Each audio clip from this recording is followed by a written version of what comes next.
কি বলা যেতে পারে? আব্দুল্লাহ বিন উবাই বলা যেতে পারে না? আব্দুল্লাহ বিন উবাই বলা যাবে না?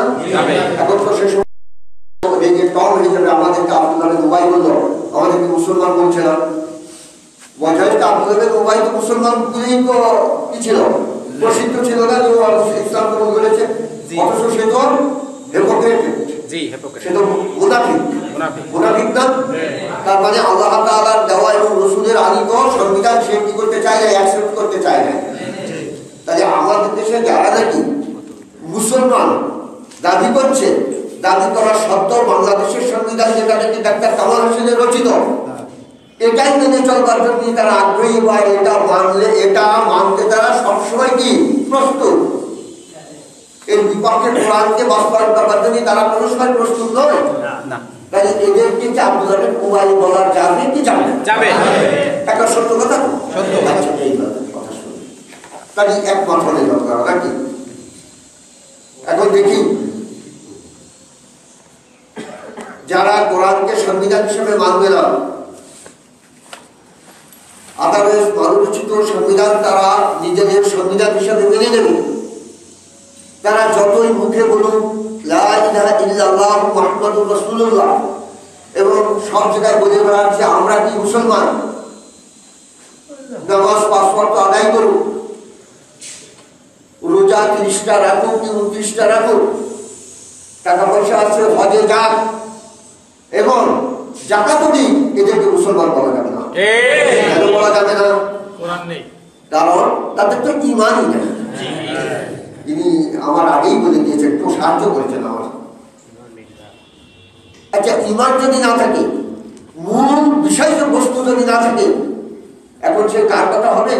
যে একজন রং করবে বলা, রং তুলি নিয়ে বেরিয়ে বেড়াচ্ছে, ওকে রং করবে, রং করবেন তো রং করবেন, তাছাড়া তুমি রং করতে পারো, তাছাড়া পারি, রং করতে পারবো না কেন? আমার কাছে তুলি আছে, রং আছে, আর রং করে দিতে পারবো, তাছাড়া তাহলে রং করো। তো দাঁড়িয়ে আছে, ও মনে করছে কিছু দেবে, কাছে দাঁড়িয়ে আছো কেন, রং করো। আরে বাবা, তুমি তো আসলি জওহার একটা কিছু তো দিবে, কাপড় দিবে কি তক্তা দিবে কি বাক্স দিবে, যারাই তো দিবে, তারপর তার রং করো। তাছাড়া না তুমি দেবে, তার রং করতে পারি। তা শুনতে কি রং করা যাবে না? তাহলে নামাজ, হজ, যাকাত এগুলো হচ্ছে লাওয়াহিক, যাকে লাহিক মানে এসে লেগেছে। মূল জওহার হচ্ছে ঈমান, মূল বস্তু হচ্ছে ঈমান। তাই তার তোমার কাছে রং থাক আর তুলি থাক, যাই থাকুক না কেন, তুমি রং করতে পারবে না যতক্ষণ পর্যন্ত মূল বস্তু না দেওয়া হবে। তাহলে নামাজ, পূজা, হজ, যাকাত কোনো কাজেই আসবে না যতক্ষণ পর্যন্ত তার মূল ঈমান না থাকে। কথাটা বুঝতে পেরেছেন? তাহলে কোরআন বাদে আদারওয়াইজ অন্য সংবিধানের উপরে বিশ্বাস করে তার পেছনে চললেই কিন্তু অনুরূপ অবস্থা ঘটবে। ঠিক কথা বুঝতে পেরেছেন? এই জন্য আব্দুল্লাহ বিন উবাইয়ের জানাজা করতে আল্লাহ তাআলা নিষেধ করেছেন।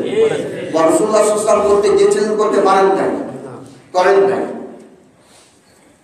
তাহলে আজকে দেখি আমরা যে মুসলমান বলে দাবি করি আর মসজিদে আসি, মসজিদ বলতে এই 4 দেওয়ালওয়ালা নয়, যাই নামাজে দাঁড়াবো, এটা তো মসজিদ। কারণ সেটা স্থানকে মসজিদ বলা হয়, এটা যাই শুধু। তাহলে আমরা যে মসজিদে আসি বা মসজিদে দাঁড়াই নামাজ আদায়ের জন্য, এবং রমজান মাসে আমরা কি করি? সিয়াম পালন করি। টাকা পয়সা আছে, মক্কাতে যাই, বাইতুল্লাহ জিয়ারত করি, অথচ সংবিধান মানি ডাক্তার কামাল হোসেন। ডাক্তার কামাল হোসেনের সংবিধান মানি। এতে কি একটা ফালতু কাজ হয়ে যায়নি?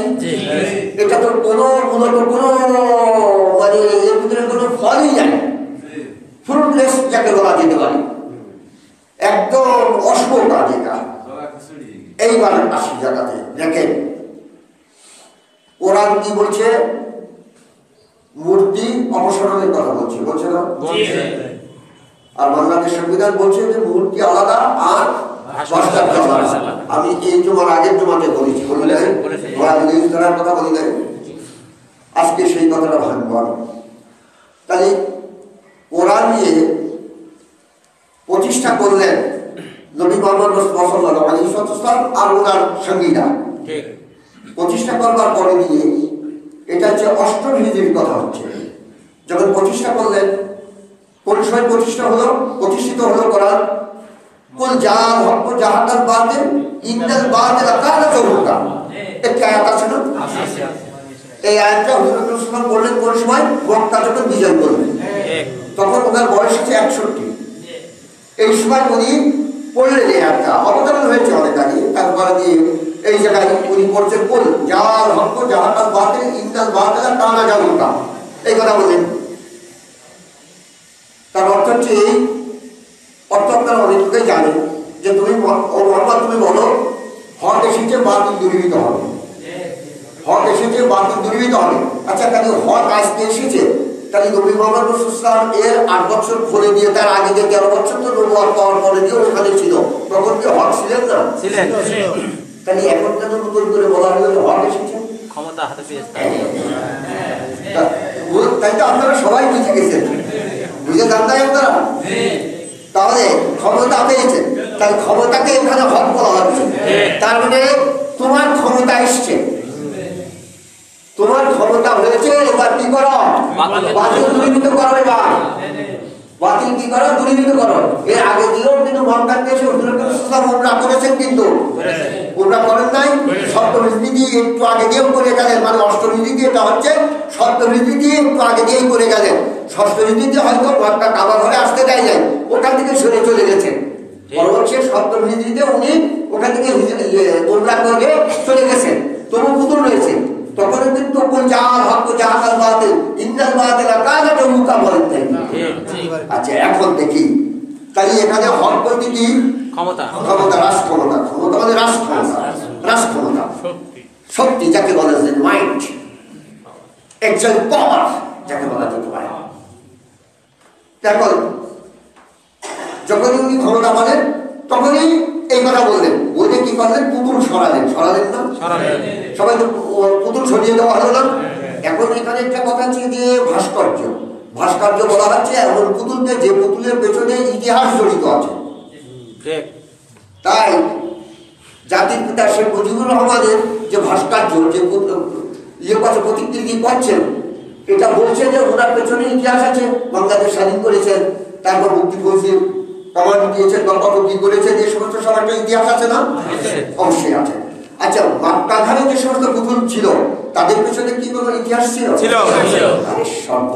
ব্যাপক ইতিহাস, ব্যাপক ইতিহাস ছিল না? আমি শুধুমাত্র একটি পুতুলের কথাই বলি, হযরত ইব্রাহিম সাল্লাল্লাহু আলাইহি ওয়াসাল্লামের কথাই বলি, যার সম্পর্কে আল্লাহ তাআলা বলেছেন মিল্লাতা আবিকুম ইব্রাহিম ওয়া হুয়া সাম্মাকুমুল মুসলিমিন, এই কথা বলেছেন। চারটিখানি কথা না। আর হুজুর আকরাম সাল্লাল্লাহু আলাইহি ওয়াসাল্লাম মক্কা বিজয়ের পরে দিয়ে সর্বপ্রথম ইব্রাহিম সাল্লাল্লাহু পুতুলটা সরিয়েছে সম্মানার্থে, যে এইটা আগে তাও, এইটা আগে হলো, ঠিক এইটা কি করা আগে তাও, আগে ভগবান কাঠার থেকে বলছি। তোমাকে দিয়ে পেছনে তো অত্যন্ত ইতিহাস জড়িয়ে রয়েছে, এটা রাখা যায় না? বলেন, এটা তো বলেন।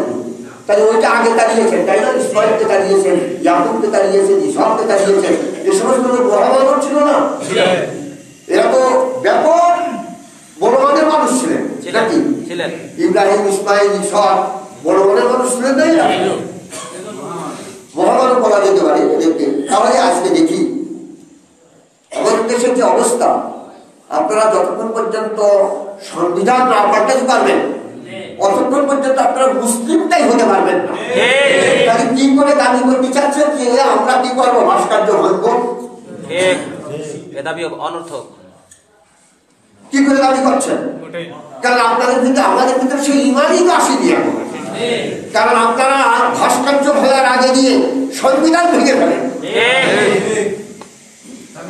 সব থেকে বড় গর্হিত আজকে কথা বললাম, একটা পুতুল একটা ভেঙে দেওয়া কোনো বিষয় না, কিন্তু দেশের সংবিধান পাল্টিয়ে দেওয়া ব্যাপক বড় একটা কথা। দরকার যে দেশের সংবিধান পাল্টিয়ে দেওয়া, দশের দিনে আপনারা মুসলমান থাকতে পারবেন না। আর মুসলমান না হলে জান্নাতে যাওয়া আদৌ সম্ভবপর না। কথা বুঝতে পেরেছেন? হয়তো আল্লাহ তাআলার চেষ্টার বিনিময়ে হয়তো মাগফিরাত দিতে পারেন, মাগফিরাত করতে পারেন, ক্ষমা করতে পারেন, জান্নাত দিতে পারেন। আমি চেষ্টা করে যাচ্ছি, বাস্তবায়ন নাও করতে পারেন, নাও হতে পারে। বাস্তবায়ন তো করবেন তো কে? আল্লাহ। আশারিও মিন্নি ওয়া ইবতুগাউ ইলাল্লাহ, বা এখানে বহু বছর বলা যেতে পারে আশারিও মিন্না, আমাদের পক্ষ থেকে চেষ্টা, আর পুরো করবেন কে? আল্লাহ। এটা বলা যেতে পারে। তাহলে আমরা যে বাস্তবায়ন করে যেতে পারবো এটা তো আমরা কখনোই বলতেই পারি না, চেষ্টা করি। এই হচ্ছে আসল কথা। এই চেষ্টার জন্য আল্লাহ তাআলা হয়তো আমাদেরকে ক্ষমা করতে পারেন, নচেত আমরা যে অবস্থায় আছি কখনোই জান্নাতে যেতে পারবো না। তাহলে আচ্ছা বলেন তিনি, এবার ভাস্কর্যের পুতুল ভাঙার গুরুত্ব বেশি না যে সংবিধানে ভাস্কর্য করবার অনুমতি দিচ্ছে তাকে তার আরো বড় বেশি? দরকার না। তাহলে মূল কথা হচ্ছে কি, হুজুর আকরাম সাল্লাল্লাহু আলাইহি ওয়াসাল্লাম দারুল নদওয়াতে কোরআন প্রতিষ্ঠা করে এসে পুতুল টানিয়েছিলেন। পার্লামেন্ট। আমি জিজ্ঞাসা করলাম মহানবীদের কাছে যে দারুল নদওয়াটা ছিল কোন জায়গায়, এটা বলতে পারবে না। বলে যে ভাই এই সমস্ত কথা বলতেই পারবো না, আর এখানে বলতে কেউ কারণ নলেজ আছে কিনা তাও বলতে পারবো না। আপনি কি বলছেন যে আবু জেহেল আবু লাহাব যেখানে বসে করে বিচার কার্য চালাতো সেই জায়গাটা কোন, সেটা তো আগে দেখার দরকার আমার। সেটা কোন জায়গায়, সে দারুল নদওয়া কাছে ভাই বলতে পারবো না, এই কথা বলতে পারবেন। আমার মনে হয় আপনাদেরকে আমি জানিয়ে দিচ্ছি, পরবর্তীতে যে সমস্ত ভাইরা হজে যাবেন আপনাদের মহানবীদের বলবেন যে দারুল নদওয়াটা কোন জায়গায়, এটা একটু দেখাবেন আমাকে। ও সময় দরকার নেই গাড়ি সুর, গাড়ি হেরা, তারপরে জামালের রহমান, তারপরে দিয়ে ওই যে মানে হামজার কবর, এই সমস্ত দেখার দরকার নেই। দারুল নদওয়া কোন জায়গায় ছিল এইটা আগে দেখান, কারণ এইটাই সব থেকে গুরুত্বপূর্ণ বেশি। দেখবেন বলবেন যে আমরা পারবো না, কারণ আমি বহু জিজ্ঞাসা করেছি, আমি কিন্তু একেবারে এমনিতে ধরাই ছাড়ি নিয়ে গেল। এখন কথা হচ্ছে দেখেন, আজকে আমাদের দারুল নদওয়াতে বসে আছে, দারুল নদওয়া বলতে পার্লামেন্ট, কিন্তু এই দারুল নদওয়াতে বসে আছে কি মানবরচিত আইন, ঠিক ঠিক না? এই আইন বাস্তবায়ন করছে আমাদের এখান থেকে 330টা বা 300 জন মেম্বার।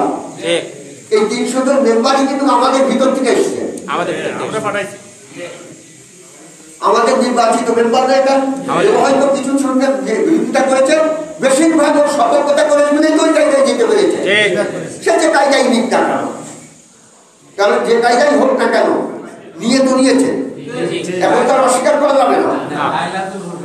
জি আচ্ছা ঠিক আছে, ঠিক আছে, হ্যাঁ বসার কথা অত বলার দরকার নেই, কিন্তু এখন তো মানবেন না, ইচ্ছা অনিচ্ছা মানতে হবে না। তাও করা হয়, ইচ্ছায় এবং অনিচ্ছায় যাকে বলা যেতে পারে, ওরা আসলাম ইচ্ছায় এবং অনিচ্ছা, ওয়াইলিং আর ওয়াইলিং যাকে বলা যেতে পারে, কোনো সমস্যা দরকার নেই। তাহলে ইচ্ছায় অনিচ্ছায় তাকে মেনে নেবেন না। এখন একটা কথা হচ্ছে কি, এখানে যদি যে সংবিধান বর্তমান রয়েছে ওই সংবিধান বাদে মুসলমানদের যে সংবিধান, এই সংবিধানটা যদি ওই জায়গায় প্রতিষ্ঠিত থাকতো, যেই যাক কিন্তু ওই সংবিধানের অনুকূলে তার কাজ করতেন। কারণ প্রথমেই বলা থাকতো যে এই সংবিধানের বিপক্ষে গেলেই তোমার কিন্তু কি হবে, এমপি পদ বাতিল হবে, মেম্বার পদ বাতিল। তাহলে ইচ্ছায় অনিচ্ছায় ওই সংবিধানের অনুকূলে তার কাজ করতেন, আমরাই চুপ থাকতেন। ঠিক না? তাহলে সর্বপ্রথম বাংলাদেশের জনগণের যারা নাকি মুসলিম বলে দাবি করেন, তাদের সর্বপ্রথম কাজ হচ্ছে কি সংবিধান পাল্টা। তাহলে সংবিধান পাল্টাতে গেলে কি কাজ করতে হবে সেটা তো আপনারা এবার জানেন। এখন কি আপনারা কি উঠে পরে মারামারি করে সমস্ত লোক দমন করবেন এরকম না, সমস্ত লোক কনভার্ট করতে গেলে এটাকে বোঝাতে হবে, ইসলামকে বোঝাতে হবে যে ভাই আপনি যে মুসলমান দাবি করছেন, কিন্তু আপনার সে মূল ইসলামটা কি এইটা বলে।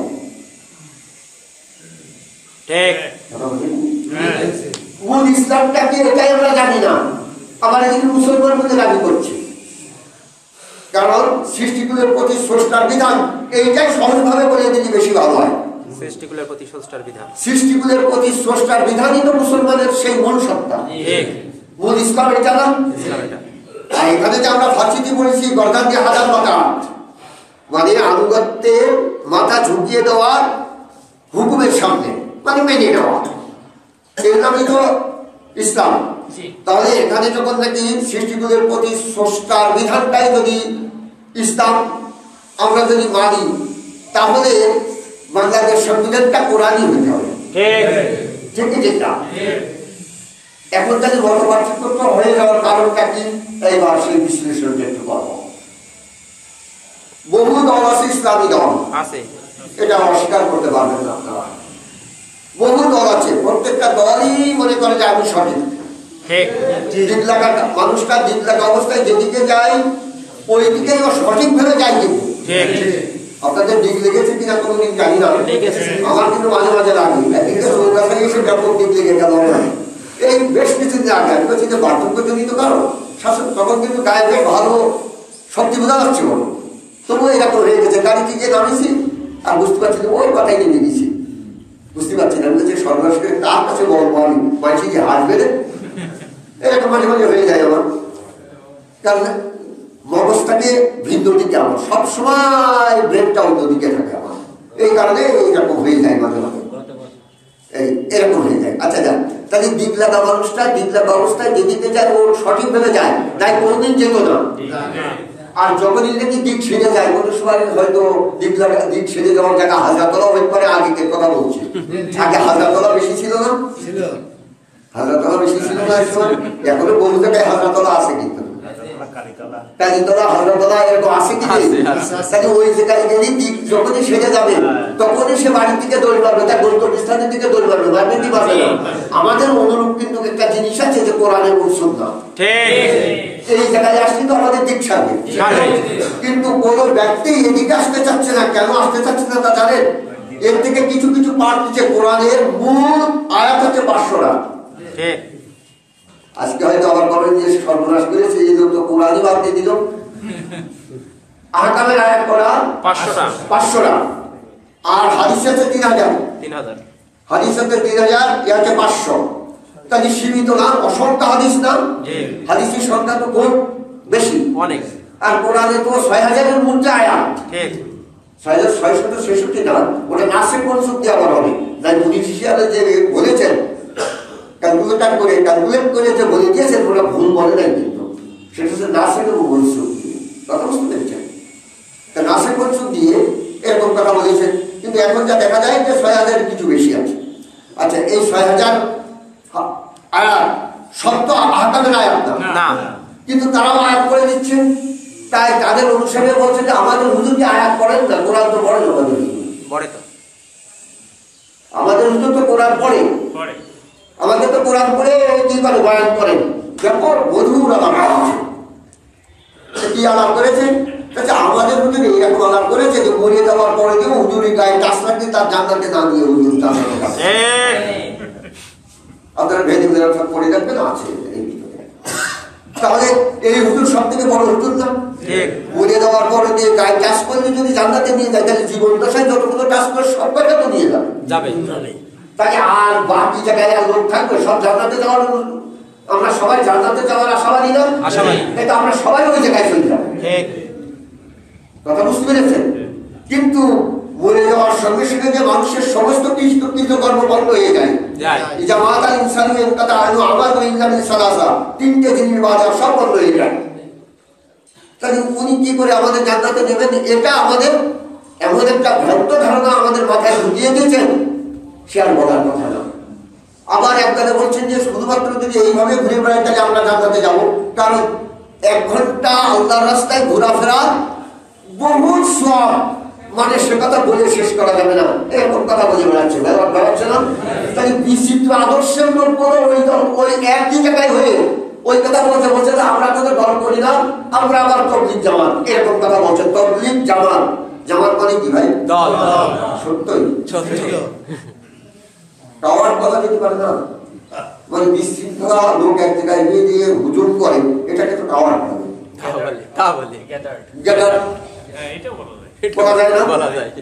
আচ্ছা বলেন তিনি, হ্যাঁ, এখানে আওয়ামী লীগ আর বিএনপি মারামারি করছে। এখন যারা যে সমস্ত ভাইরা মসজিদে আসে কাটাবালিশ নিয়ে, তাদের ভিতরে আওয়ামী লীগ আছে, বিএনপি আছে, জাতীয় পার্টি আছে। একজন লোক এসে বলছে, ভাই এই মূর্তি ভাঙার ব্যাপারে বিএনপিরা যখন বাধা দিয়েছে তখন আওয়ামী লীগরা তাদের পিটোচ্ছে। এই যে একটি দল গুচ্ছ লোকগুলো আসে, আদর্শের দিক থেকে এক না, কিন্তু আবার বলছে আমরা তবলিগ জামাত। তাদের কাছে যদি জিজ্ঞাসা করা ভাই হক তারা, তারা কিন্তু একটা কথা বলবে যে ও রাজনীতির ব্যাপার, আমরা ও সমস্ত কোনো কথা বলবো না। কারণ বললে তো মুশকিল, বললে মুশকিল না। এই জন্য ওরা কিন্তু এই বাহিরের কোনো কথা বলতে চায় না। এই বাহিরের কথা না বলার কারণ হচ্ছে এদের ভিতরে দুর্বলতা রয়েছে। কথা বুঝতে পেরেছেন? আচ্ছা, পূর্ণাঙ্গের যদি ইসলাম মানত তাহলে কোরআন আর হাদিসের কাছে যে কোনটা হাত আর কোনটা বাতিল এটা ডাইরেক্ট বলে দিতে পারে। তাই এরা কোনো সময় হাজার বলা যাওয়া লোক না। তাহলে এদেরকে দ্বীপ লাগানো বলা যায় কি যায় না? তাহলে এরা দ্বীপ লাগা অবস্থায় আছে। এখন দেখি আমাদের ভিতরে অধিকাংশ লোক এই মনে হয়ে গেছে যে ভাই রাজনৈতিক ঝামেলায় নেই, আমি এখন আছি। এখন নেই, তাহলে আগে ছিলেন। তাছাড়া আগে তো বেশি ছিলাম না। তাছাড়া ওই যেমন এখন নেই, তাহলে নিশ্চয়ই আগে বেশি ছিলেন। তাছাড়া ও বাদশাহ দিয়েছি, তা কি করেন এখন? তাছাড়া ভাই তর্কি জামাত করি। তা তর্কি জামাত করেন কেন? তাছাড়া এদের ভিতরে কোনো দিনদারি নেই, মানে দুনিয়াবি কোনো কথাবার্তা নেই, সব আখেরাতের কথা, মাটির তলায় আর আসমানের উপর, সব আখেরাতের কথা। তাছাড়া এই আখেরাতের কথা শুনে শুনে এখন আপনি কি করছেন? তাছাড়া এখন আখেরাতের চিন্তা ভাবনা করছি। আখিরাত বলতে তো শেষ, শেষ ঠিক কি ঠিক না? আখিরাত বলতে শেষ না, আখিরাত মানে শেষ। আচ্ছা, পরীক্ষার হলে কি পড়ার জায়গা না, মান উন্নয়নের জায়গা। মানে আখিরাতে যে মান উন্নয়নের জায়গা, দুনিয়ার কৃত কর্মের উপরে নির্ভর করে মান উন্নয়ন। 2 বছর একাধিক ক্রমে স্টাডি করবার পরে দিয়ে ওই জায়গাতে যে মান উন্নয়নের ওই জায়গা, ওখানে যে বইপত্র খোলা জায়গা নেই, ওখানে দিয়ে গাড়ি বলা যাবে না যে ভাই আমি এতদিন তো সময় পাইনি, তো এই 3 ঘন্টা সময় দিয়েছে দরকার আমার, তাই এখানে বই খুলে আমি পড়া শুরু করি। ওর ঘাট ধরে বার করতে হবে না? এই তোর এখানে কি পড়ার জায়গা? তোর তো 2 বছর সময় ছিল, এই কোর্স কমপ্লিট করবার জন্য 2 বছর সময় ছিল না? তাহলে আমাদের কোর্স, জীবনের যে কোর্সটা আছে, আল্লাহ তাআলা যে কোর্স আমাদের দিয়েছে, এই লাইফটা শেষ হওয়ার সঙ্গে সঙ্গে এটা বন্ধ হয়ে যাবে। বন্ধ হয়ে যাবে না? তারপরে দিয়ে যখন বলা হবে ওকুল্লাহ ইনসানিন আলজামনাহু তায়রান ফি উনুকি নুখরিজুলাহু ইয়াওমাল কিয়ামাতি ইয়ালকাহু কিতাবান মানশুরা। এটা তো কোরআন বর্ণনা করেছে, আমি বলছি না। ইকরা কিতাবাকা কাফা বিনাফসিকা ইয়াওমা আলাইকা হাসিবা, বলে দেওয়া হবে যে তোমার কর্মকর্তা তুমি আজকে দেখো পড়ো। লা ইউগাদিরু সগীরা ওয়ালা কাবীরা, কথা বলে মানে হাযাল কিতাব। আরে বাপ রে বাপ, ওয়ান্ডারফুল বুক। মানে একেবারে দারুণ ভাবে ইয়ে করবে। সে কি যাকে জিনিসা বলা হয়, জিনিসা বলে ভালো বুঝি, জিনিসা সব হঠাৎ করে মানে শুনে যায়, অনেক সময় শুনে কেন সাপ আগে যাতে থাকে একেবারে মহাজ্জের মিনু মহাজ্জার আনু বাবাজি ঘুমাচ্ছে। তা এই যখন যে ব্যাপারটা, যার থেকে ভয় দেখানো হয়, আর যার ভয় দেখানো মহাজ্জার আনু, আর মহাজ্জের যে ভয় দেখায়, এখানে 4-5টা জিনিস আছে। যে ভয় দেখাচ্ছে, যার থেকে ভয় দেখাচ্ছে, যাকে ভয় দেখানো হচ্ছে, সব এরকম বলে না? এখন কথা হচ্ছে দেখেন, আমি যে কথাটা বলতে চাচ্ছিলাম যে আল্লাহ তাআলা আমাদের যে জিনিসটা দিয়েছেন, এটাকে কি বলি আমরা? কোরআন বলি না? আমাদের যেটা দিয়েছেন এটাকে তো আমরা কোরআন বলি। কিন্তু যে কথা আমি বলছি লা ইউগাদিরু সগীরা ওয়ালা কাবীরা, সগীরাটাও বুঝেছি, সগীরাও বলতো, সগীরাটাও তা হায় হকের ভিতরে ইয়ে হয়ে যায়, তাড়াতাড়ি পড়বার সময় ওরকম হয়। তোমরা এই কায়দা বুঝবার অনুসরণের কায়দা। হ্যাঁ, এখন কথা হচ্ছে কি, যে কথা আমি বলছিলাম যে দুনিয়ার কৃত কর্মটা আখিরাতে ফল। তাই দুনিয়ার পরীক্ষাগার না, এখন দুনিয়াকে পরীক্ষাগার বলা যাবে না। তাহলে আমার পাঠ্য তালিকা শেষ হবে, আমার দুনিয়ার লাইফ শেষ হওয়ার, ওয়ার্ল্ড লাইফ শেষ হওয়ার সঙ্গে সঙ্গে আমার পাঠ্য তালিকা শেষ। এবার পাঠ্য তালিকা শেষ যখন হয়েছে, আমি কি করেছি এই লিপিবদ্ধ করা হয়েছে, ওই ইকরা কিতাবাকা কাফা বিনাফসিকা ইয়াওমা আলাইকা হাসিবা, এই এক করে তারপরে এইদিকে আসলাম আমি, যে তুমি আজকে তোমার কৃতকর্মের বইটা আজকে দেখো, সব কিছু নোট করা আছে।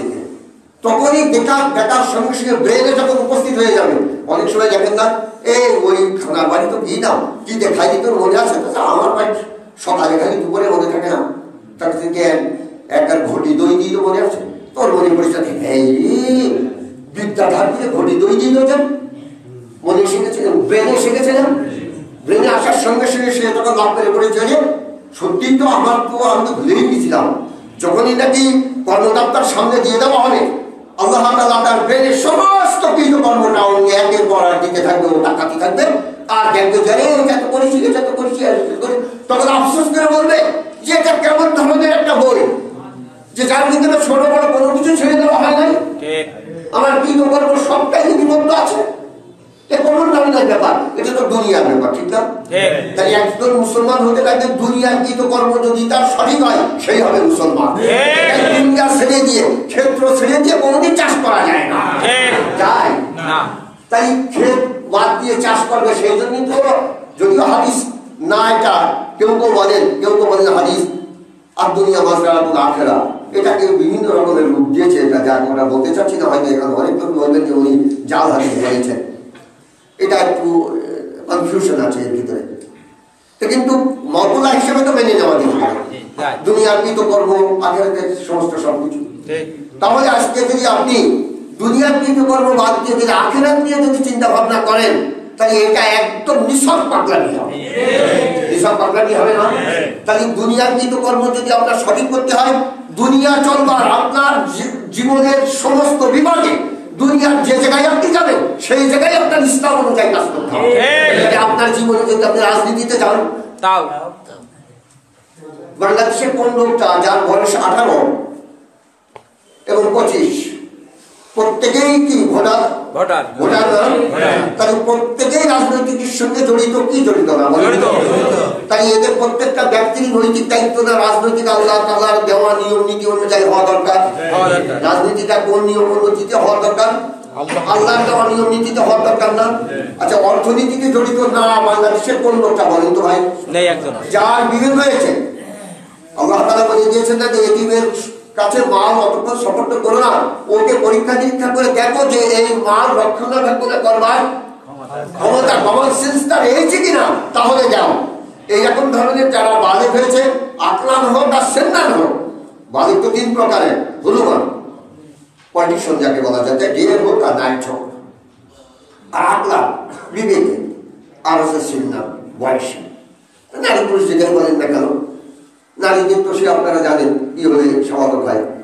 তাহলে স্বাভাবিক হওয়ার পরে গিয়ে তার কাছে তার মাল কি করে দিতে বলেছে, এদিনের মাল বুঝ করে দিতে বলেছে। তাহলে এখন যখন নাকি আমার ম্যান হোক, যখন আমি হয়েছি, হওয়ার সঙ্গে সঙ্গে আমার এমন একটা ক্ষমতা দিয়ে দিয়েছেন সরকার যে আমি এখন কি করতে পারি, পার্লামেন্টের কৃতকর্মে আমি সংযোগ দিতে পারি, মেম্বার পাস করাবার আর ফেল করাবার, 2 পক্ষে আমি কাজ করতে পারি না। আমারটাই পাস করুক আর ফেল করতে আমি বলতে চাচ্ছি না, আমি কাজ করতে পারি কি করি না, পারি না। কাজে এইভাবে ফেল করাবার যদি আমি চেষ্টা করবো, আমার ভোট দেবো না, সমর্থন দেবো না, অথচ সে পাস করে গেছে, কিন্তু আমি তো চেষ্টা করি ফেল করাবার। আমি এই কথা বলছি, এই ক্ষমতা ম্যানহুড হওয়ার পরে তো দিয়ে দেয়, পাওয়ার দেয় কি দেয় না? কাজে এই ক্ষমতা যখন আসবে, এই ক্ষমতাটা যে আপনি যে বাস্তবে রূপ দেবেন বা ব্যয় করবেন, তাহলে সঠিক জায়গায় ব্যয় করতে হবে আপনার।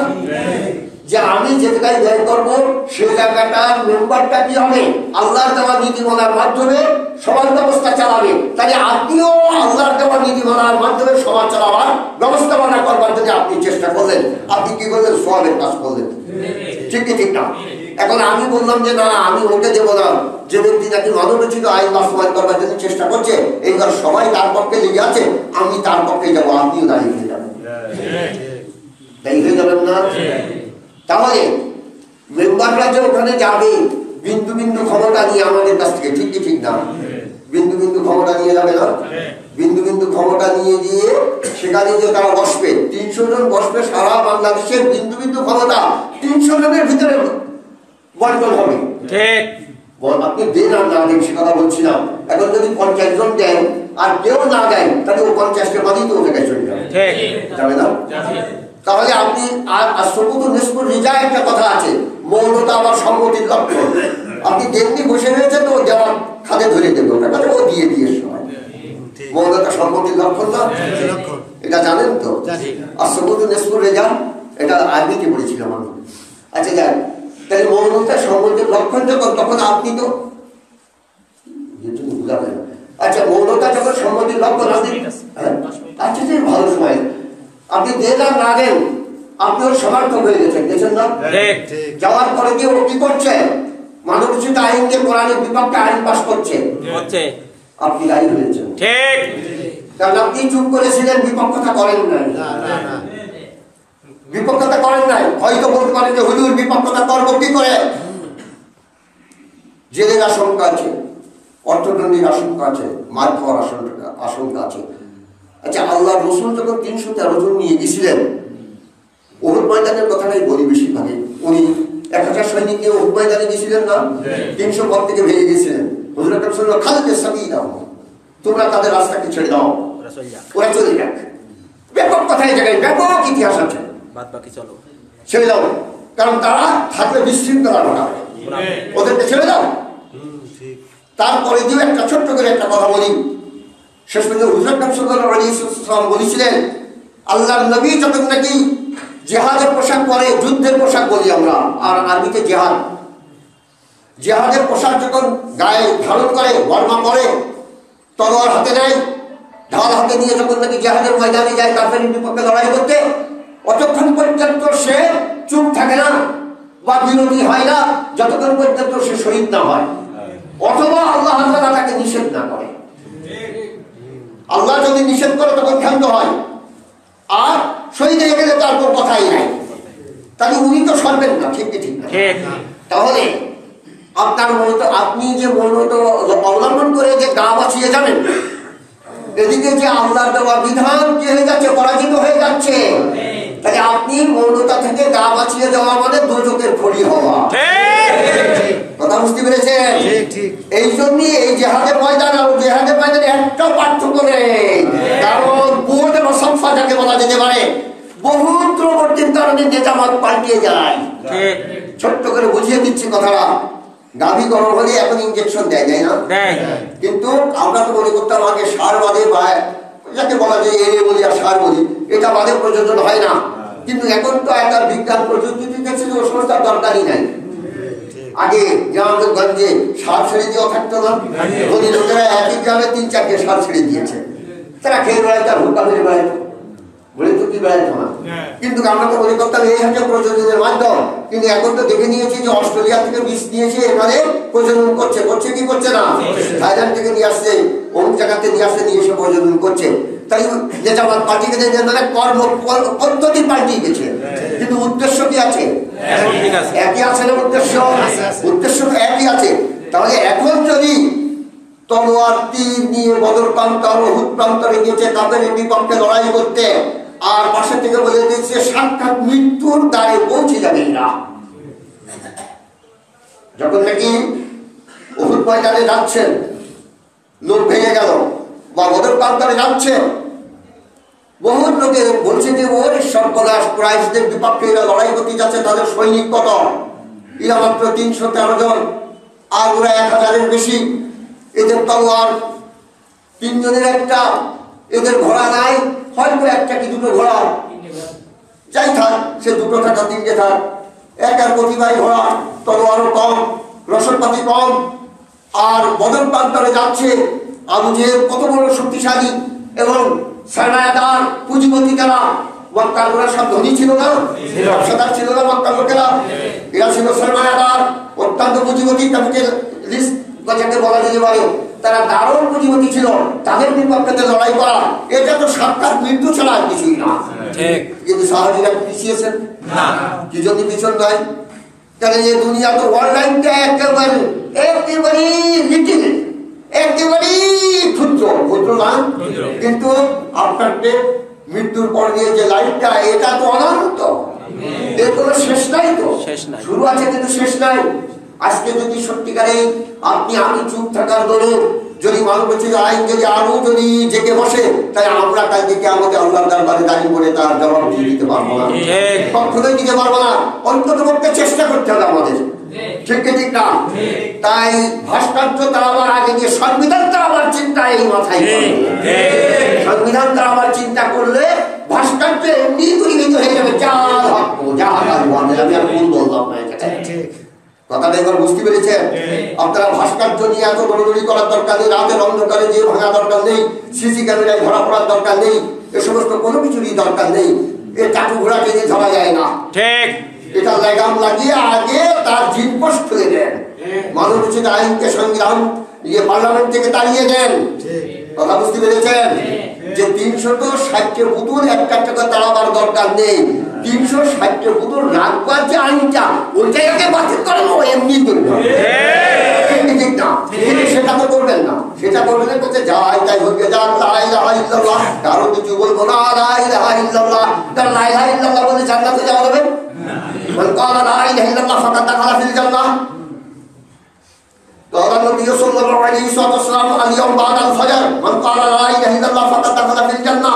যে ব্যক্তি নাকি হুজুর কাবসাল্লাল্লাহু আজকে ফজরের পরে এই কথা বলেছে, মদিনাতে যে নতুন মদিনাতে যে এই কথাই বলেছে, আজকে ফজরের পরে নবী মুহাম্মদ বলেছেন যে ব্যক্তি লা ইলাহা ইল্লাল্লাহ বলবে সে ব্যক্তি জান্নাতে যাবে। আবু হুরায়রা রাদিয়াল্লাহু তাআলা উঠে পড়ে মদিনা গলিতে গলিতে আপনারা তো গিয়েছেন মদিনাতে, এখনকার মতো তা তখন ওই রকম ধরনের ছিল না। তো মদিনার গলিতে গলিতে দৌড়দৌড়ি করছে, কাছে যে কালা নবী সাল্লাল্লাহু আলাইহি ওয়াসাল্লাম বাদ আল ফাজর ইয়াউম পার ইয়াউম দিয়ে যাই, জরম আগেও হতে পারে পরেও হতে পারে। কি বলেছেন? মান ক্বালা লা ইলাহা ইল্লাল্লাহ, there is no master but Allah. এখানে মাস্টার হলো আল্লাহ, বললি তো আল্লাহ রব, আল্লাহ রিজিকদাতা, আল্লাহ বিধানদাতা অনেক হয়, কিন্তু এদের রোল আইনদাতা ইলাহ। এই কথা বলেছেন, এই কথাটা বললে জান্নাতে যাবে, কি তো করবে দরকার নাই। কথা বুঝতে পেরেছেন? হযরত ওমর রাদিয়াল্লাহু আনহু উনি আসছেন, হচ্ছে যে উসকুত চুপ করো। আবু হুরায়রা কিন্তু খুব স্ট্রং ভাবে বলছে লেবা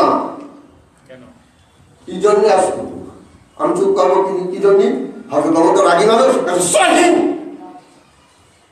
আমরা বলি না থামলি না, পরে দিয়ে বলি না তুমি থামো, চুপ করছো, এই থামলি না কি হবে, এরকম কথা বলি কি বলি না, প্রত্যেক ভাষাতে এরকম আছে। সহিন চুপ করছে না,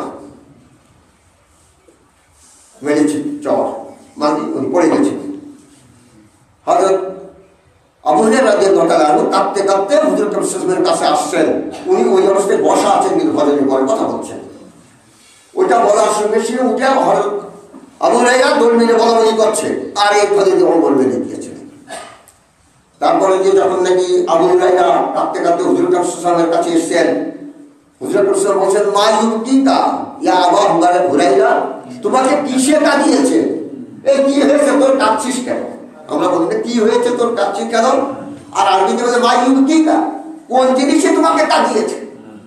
ভাষা কথা যে তোমার কি হয়েছে তুমি কাঁদছো? কাজ্জারানি ওমর, মানে অনতি বিলম্বে আমাকে কি করেছে? ওমর মেরেছে একটু আগে, কাজ ব্যবহার করেছেন উনি, কাজ্জারানি ওমর।